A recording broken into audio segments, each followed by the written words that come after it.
बिस्मिल्लाहिर्रहमानिर्रहीम अस्सलाम वालेकुम। Welcome to another video, welcome to another concept of physics. आज फिज़िक्स के इस लेक्चर के अंदर हम यूनिट नंबर 5 पढ़ेंगे, ग्रेविटेशन। ग्रेविटेशन जो हमारे पास है वो बेसिकली होती है कशिश। ऐसी कशिश, ग्रेविटेशनल फोर्स, जो हमें ज़मीन पर खड़ा रहने की जो है सलाहियत अता की, मतलब हम ज़मीन पर खड़े हैं तो ग्रेविटेशन की वजह से, ठीक है। तो कहते हैं the force of gravitation. On the basis of his observations Newton concluded that the force which causes an apple to fall on the earth and the force which keeps the moon in its orbit are of the same nature. He further concluded that there exists a force due to which every body of the universe attracts every other body. He named this force the force of gravitation. कह रहा है Newton के law के मुताबिक gravitational force ऐसी force जिसके अंदर जो है सबसे पहले न्यूटन ने ऑब्जर्व किया कि एप्पल जो एक सेब था वो दरख्त से नीचे गिरा। तो इसी ऑब्जर्वेशन की बेस्ड पे न्यूटन ने इस चीज़ को जो एज्यूम किया कि ये इसके दरमियान कोई ना कोई कनेक्शन है, कोई ना कोई ऐसी फोर्स है जिसने एप्पल को ज़मीन पे ही गिराया। और क्यों गिराया, उसके दिमाग के अंदर एक ये कंसेप्ट या एक ये क्वेश्चन जो है वो जागा। उसने सोचा कि ये ऊपर को भी हो सकता था, साइड पे हो सकता है, ये नीचे ही क्यों गिरा। तो इसके बेस्ड पे न्यूटन ने लॉ ऑफ ग्रेविटेशन जो है वो डिस्कवर किया। तो law of gravitation,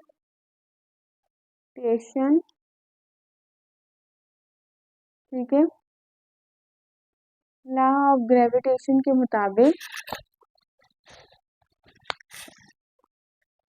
every body in the universe attracts every other body with a force which is directly proportional to the product of their masses and inversely proportional to the square of the distance between them. देखिए इसकी जो mathematical equation है ना, उसी से हम इसकी जो है वो बना लेते हैं डेफिनेशन। तो इसकी डेफिनेशन है every body in the universe attracts every other body. सबसे पहले कि जो भी कायनात में जो भी चीज़ है वो अट्रैक्ट होती है, ठीक है, दूसरी बॉडी की तरफ, ठीक है, एक बॉडी से दूसरी बॉडी की तरफ। Every body in the universe attract every other body, यानी कि एक बॉडी दूसरी बॉडी की तरफ अट्रैक्ट होती है। एक चीज डेफिनेशन में ये आती, ठीक है। कह रहे हैं अ फोर्स, एक फोर्स जो कि डायरेक्टली प्रोपोर्शनल हो to the product of their masses, ठीक है, अ फोर्स, ठीक है। अब यहाँ पे आप देखिए a force which is directly proportional to their product of masses, यानी कि ये देखिए क्या है, अ फोर्स, एक फोर्स जो कि ये directly proportional is directly proportional to their product of masses, यानी कि m1 and m2, and inversely proportional of masses, यानी कि m1 and m2, and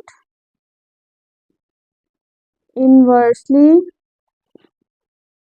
proportional to the square of their distances. Directly proportional product of masses and inversely proportional है distance के square का, ठीक है, distance के स्क्वायर का directly inversely proportional है। ठीक है, अब ये इन्वर्सली प्रोपोर्शनल 1/d का स्केल, ये हो गया इन्वर्सली प्रोपोर्शनल। अब आप यहाँ पे इसकी मैथमेटिकल इक्वेशन देखें। Force that is directly proportional to the product of their masses and inversely proportional to the distance, square of the distance, ठीक है, बिटवीन देयर सेंटर्स, इनके सेंटर masses के सेंटर के दरमियान जो डिस्टेंस है उसका इन्वर्सली प्रोपोर्शनल है। फोर्स डायरेक्टली प्रोपोर्शनल को खत्म करने के लिए G इज कांस्टेंट, G क्या है, कांस्टेंट ऑफ प्रोपोर्शनैलिटी। G क्या है, कांस्टेंट ऑफ प्रोपोर्शनैलिटी, तो equals to G m1 mass 1 mass 2 और ये डिस्टेंस। तो ये इसकी पूरी बन गई mathematical equation. Force that is directly proportional to the product of masses and inversely proportional to the square of the distance between their centers, ठीक है, G is called the gravitation of proportionality। अब आप यहाँ पे सारी मैंने आपको बता दी। अब ये कह रहे SI यूनिट जो वैल्यू है G की, ठीक है, वो है इस पूरे की मैथमेटिकल इक्वेशन की एस सिस्टम इंटरनेशनल यूनिट जो वैल्यू है 6.673 मल्टीप्लाई 10⁻⁻11 न्यूटन मीटर स्क्वायर और किलोग्राम पर स्क्वायर। ठीक है, ये इसके SI यूनिट की क्या है, वैल्यू है 6.673 मल्टीप्लाई 10⁻। अब आप यहाँ जो law of gravitation and Newton third law of motion कह रहे हैं, लॉ ऑफ ग्रेविटेशन और न्यूटन का थर्ड लॉ ऑफ मोशन कैसे रिलेट कर रहे हैं।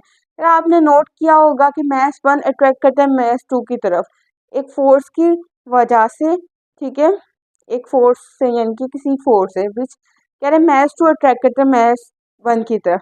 तो कहते हैं इसमें इनका मैग्नीट्यूड सेम है लेकिन क्या है, डायरेक्शन ऑपोजिट। तो न्यूटन का थर्ड लॉ ऑफ मोशन भी यही कहता है कि ये मैग्नीट्यूड इक्वल हो लेकिन डायरेक्शन अपोजिट हो, यानी कि एवरी जो एक्शन है हर एक्शन का कोई ना कोई रिएक्शन ज़रूर होता है। ठीक है, ये पॉइंट इसमें ये बात की गई है। अब आप यहाँ पे देखें तो ग्रेविटेशनल फील्ड, यहाँ पे ना आप ग्रेविटेशनल फील्ड जो है हम आज ये डिस्कस करेंगे। ठीक है, ग्रेविटेशनल फील्ड। अब हम आ जाते हैं gravitational field.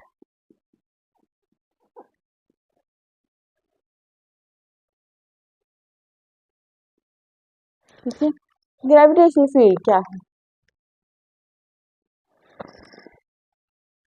According to the Newton law of gravitation, Newton के लॉ ऑफ ग्रेविटेशन के मुताबिक जो ग्रेविटेशनल फोर्स है बॉडी की, ठीक है, उसका मास ऑफ अर्थ है। ठीक है, अब हम यहाँ पे ग्रेविटेशनल फील्ड के अर्थ के मास की बात करेंगे। तो आपको पता है force equals to G gravitational field. ठीक है, ये मास ऑफ अर्थ, ये वैसे ही जनरल मास और मास